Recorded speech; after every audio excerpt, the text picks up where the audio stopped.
जय मसीह की my YouTube family, आपका स्वागत है मेरे यूट्यूब चैनल पर। मैं आपको आज बताऊंगी कि यीशु मसीह कौन था, क्या वह सच में परमेश्वर का पुत्र था, उसके बारे में बाइबल क्या बताती है। वीडियो स्टार्ट करने से पहले आप मेरी वीडियो को लाइक और शेयर करना मत भूलिएगा। परमेश्वर आपको आशीष दे। चलिए वीडियो को स्टार्ट करते हैं। क्या परमेश्वर का अस्तित्व है?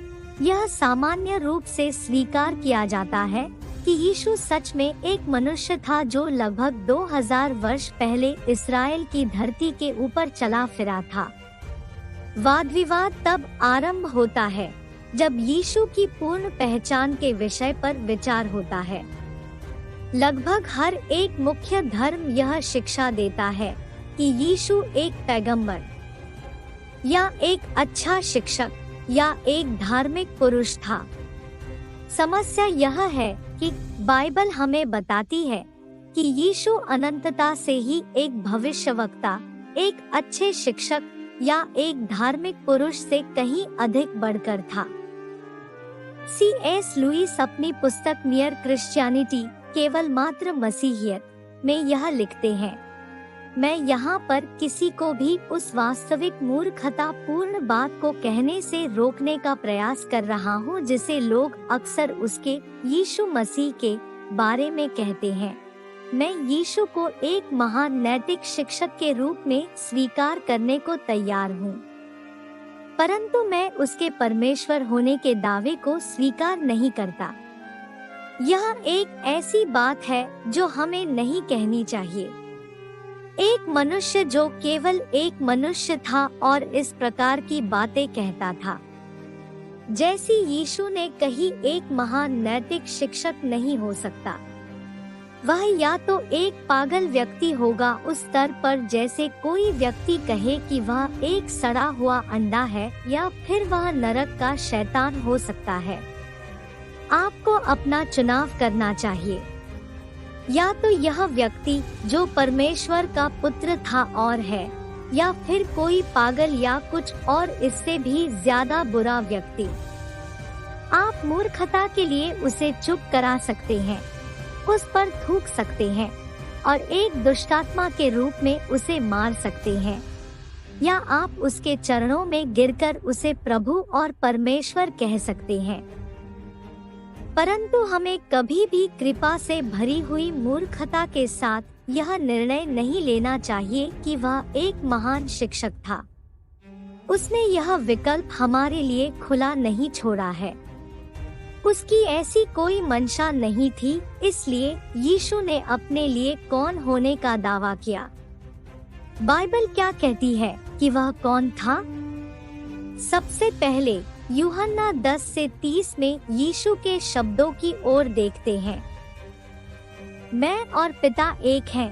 पहली दृष्टि में यह परमेश्वर होने के दावे के रूप में प्रतीत नहीं होता, परंतु फिर भी उसके कथन पर यहूदियों की प्रतिक्रिया को देखें। यहूदियों ने उसको उत्तर दिया कि भले काम के लिए हम तुझे पथराव नहीं करते, परंतु परमेश्वर की निंदा करने के कारण और इसलिए कि तू मनुष्य होकर अपने आप को परमेश्वर बनाता है। यूहन्ना 10 से 33। यहूदियों ने यीशु के कथन को परमेश्वर होने का दावा समझा था। आगे आने वाली आयतों में यीशु ने यहूदियों को सुधारने के लिए कभी भी यह नहीं कहा, मैंने परमेश्वर होने का दावा नहीं किया था।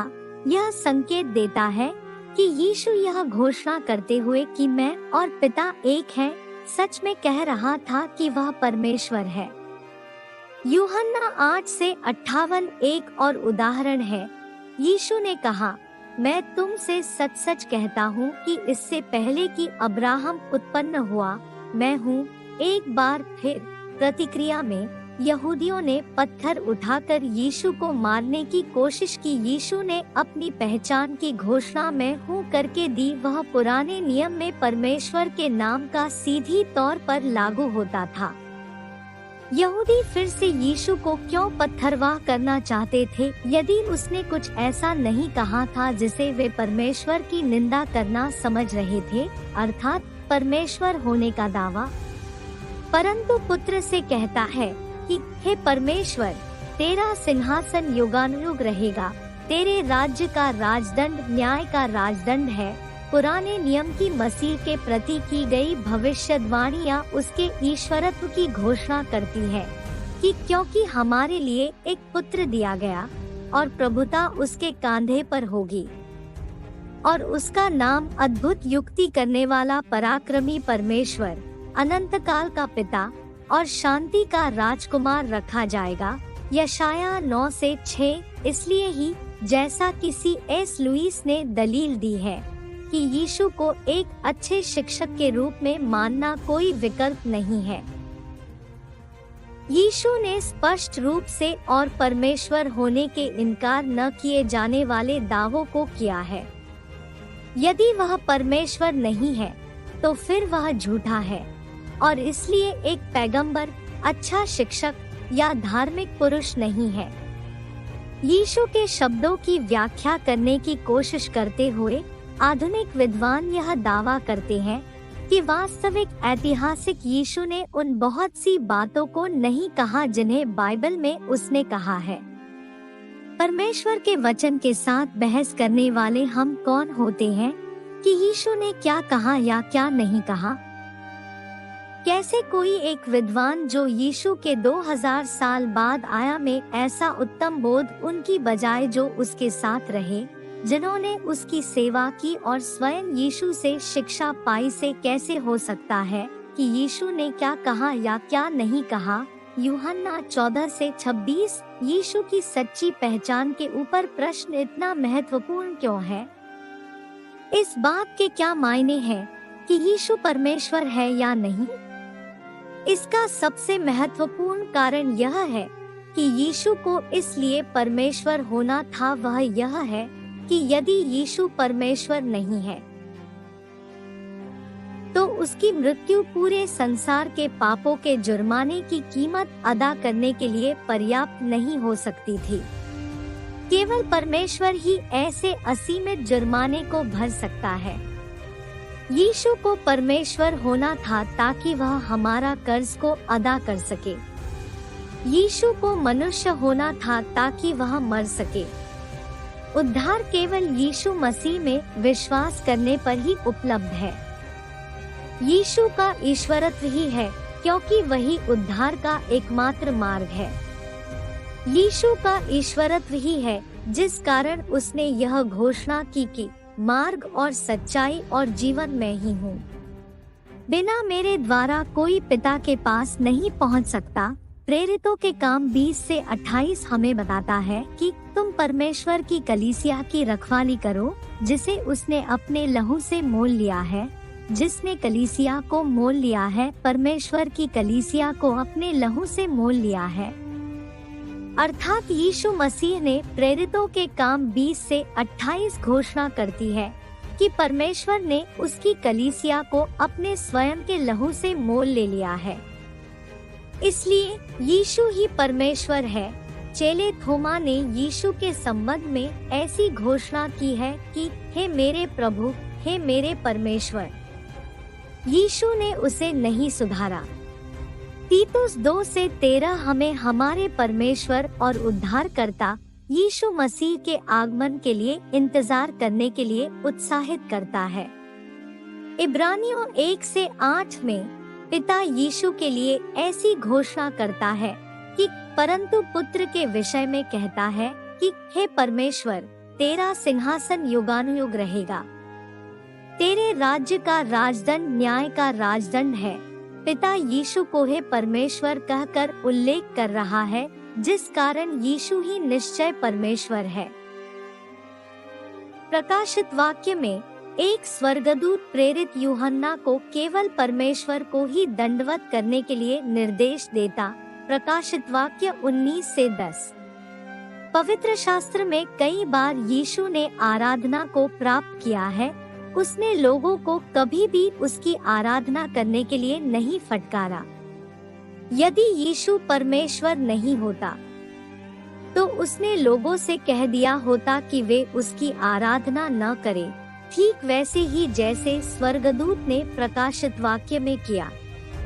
यहाँ कई और भी आयतें और पवित्र शास्त्र के संदर्भ हैं जो यीशु के ईश्वरत्व की दलील देते हैं। सबसे महत्वपूर्ण कारण कि क्यों यीशु को परमेश्वर होना था वह यह है कि यदि यीशु परमेश्वर नहीं है तो उसकी मृत्यु पूरे संसार के पापों के जुर्माने की कीमत अदा करने के लिए पर्याप्त नहीं हो सकती थी। यदि वह परमेश्वर नहीं होता तो यीशु मात्र एक सृजा हुआ प्राणी होता। वह असीमित परमेश्वर के सामने पाप के लिए मांग किए हुए असीमित जुर्माने को अदा नहीं कर सकता था। केवल परमेश्वर ही एक इतने बड़े असीमित जुर्माने को अदा कर सकता है। केवल परमेश्वर ही इस संसार के पापों को उठा कर ले जा सकता, मर सकता और जी उठने के द्वारा मृत्यु और पाप के ऊपर अपने विजय को प्रमाणित कर सकता है। यीशु के अपने बारे में विशेष दावों के साथ साथ उसके चेलों ने भी मसीह के ईश्वरत्व की पहचान की थी। उन्होंने दावा किया कि यीशु के पास पापों को क्षमा करने का अधिकार था, वैसा जैसा कि केवल परमेश्वर ही कर सकता है, क्योंकि यह परमेश्वर ही है जिसे पाप से ठेस पहुंची थी। इस अंतिम दावे के साथ निकट संबंध में यीशु के लिए यह भी कहा जाता है कि जो जीवितों और मृतकों के साथ न्याय करेगा।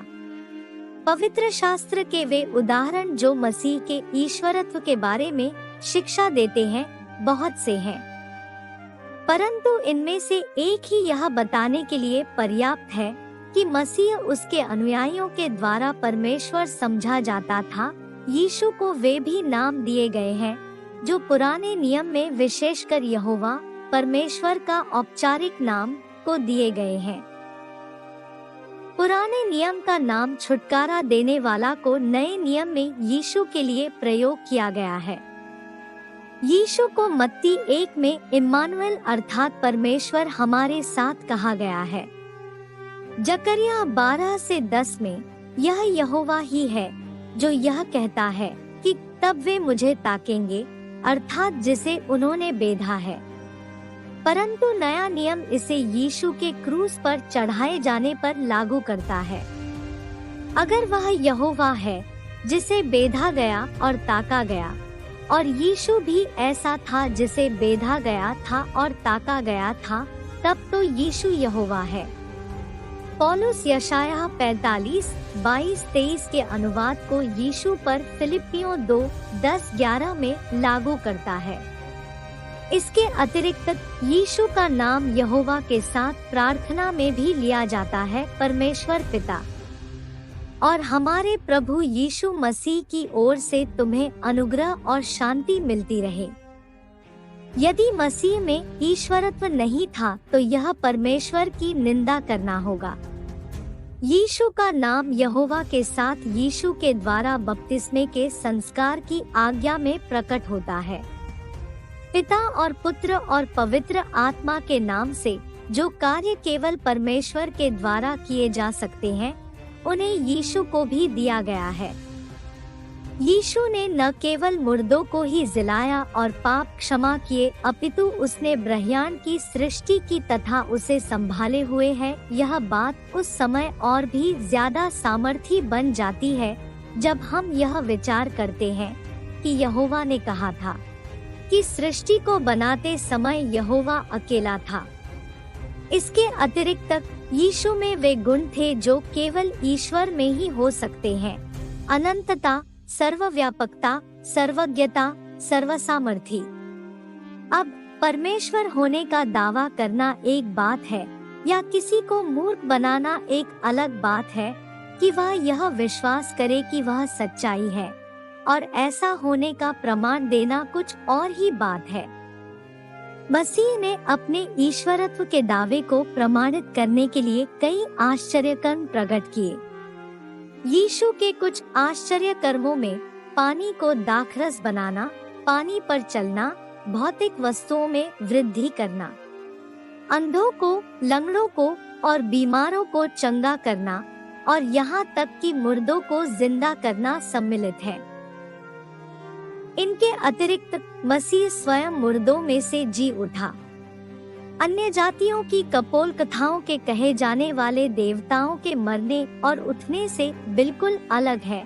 पुनरुत्थान अर्थात जी उठने जैसी बात का अन्य धर्मों ने गंभीरता से दावा नहीं किया और न ही किसी भी अन्य दावे के लिए इतनी अधिक पवित्र शास्त्रीय पुष्टि है। यीशु के बारे में कम से कम ऐसे 12 ऐतिहासिक सत्य हैं जिन्हें गैर मसीही आलोचनात्मक विद्वान भी मानेंगे। पहला, यीशु की मृत्यु क्रूस पर हुई थी। दूसरा, उसे गाड़ा गया था। तीसरा, उसकी मृत्यु उसके चेलों के निराश और आशा छोड़ने का कारण बनी थी। चौथा, उसकी कब्र को कुछ दिनों बाद खाली पाया गया या पाने का दावा किया गया था। पांचवा, चेलों ने यह विश्वास किया कि उन्हें जी उठे यीशु के प्रकट होने का अनुभव हुआ था। 6. उसके बाद उनके चेले संदेह से दूर होकर निडर विश्वासियों में परिवर्तित हो गए थे। 7. यह संदेश आरंभिक कलीसिया में प्रचार का केंद्र बिंदु था। 8. इस संदेश का यरूशलेम में प्रचार किया गया था। 9. इस प्रचार के परिणाम स्वरूप कलीसिया का जन्म और उसका विकास हुआ। 10. जी उठने के दिन रविवार को सप्ताह शनिवार के दिन से आराधना के मुख्य दिन में बदल दिया गया था। 11. याकूब, एक संहेदवादी, उस समय परिवर्तित हो गया जब उसने भी यह विश्वास किया कि उसने जी उठे हुए यीशु को देखा था। 12. पौलुस, मसीहियत का शत्रु, एक अनुभव के द्वारा परिवर्तित हो गया जिसमें उसने जी उठे हुए यीशु के प्रकट होने की घटना में विश्वास किया। यदि कोई इस विशेष सूची के ऊपर आपत्ति भी करे तो भी जी उठने को प्रमाणित करने और सुसमाचार को स्थापित करने के लिए केवल थोड़े की ही आवश्यकता है, अर्थात यीशु की मृत्यु, गाड़े जाने, पुनरुत्थान और प्रकट होने। 1 कुरिन्थियों 15:1-5 की घटनाओं की यद्यपि ऊपर लिखे हुए 1 या 2 तथ्यों की व्याख्या के लिए कुछ सिद्धांत हो सकते हैं, परंतु केवल पुनरुत्थान ही उन सब की व्याख्या करता है और उनके लिए उत्तरदायी है। आलोचक यह स्वीकार करते हैं कि चेलों ने यह दावा किया कि उन्होंने जी उठे यीशु को देखा था।